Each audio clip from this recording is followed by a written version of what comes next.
No, not I at don't all. I don't really know what the overlap was between when Ali stopped, because Tyson was probably a lot like really young Yeah, I mean, I around the think time Muhammad Ali was fighting, right?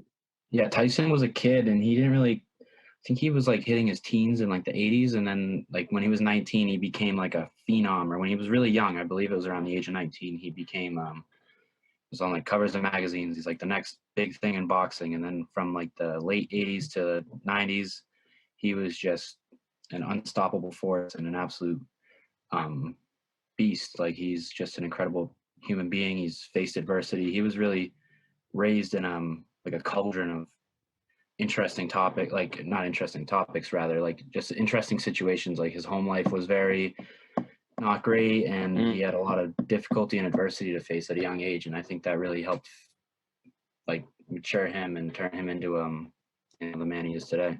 yeah, of course. Um,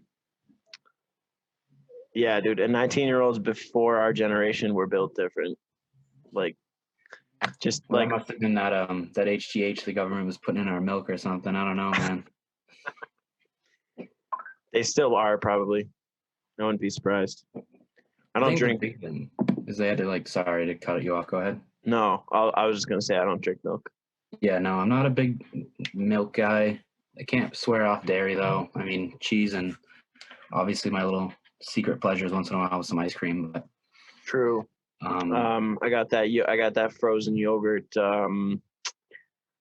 mint chocolate chip bar in the freezer. It's pretty good. Not gonna yeah, those lie. are pretty good, man. But But like, have you seen pictures of like Arnold Schwarzenegger when he was 19? Like yeah, and I think that's crazy. yeah, and I think the thing is with like the difference in generations is like people, even like 20 years ago, they had to grow up in a much different world than we did. They had like a lot of different things to face. I mean, from like, the end of World War II to like up until 89, like they were living in a constant threat of, the whole world popping off during the Cold War. So like, stress and pressure and, just growing up differently, like different like social like rules and expectations, different ways to grow up. Like, growing up then you were expected to, have a house, a job, and a family by the age of like 25. And now it's kind of like there's a whole lot more that we have to do, and the world's just a different place. So I think they had to grow up a lot faster back then, and their bodies responded to that accordingly. That's crazy. That's super cool.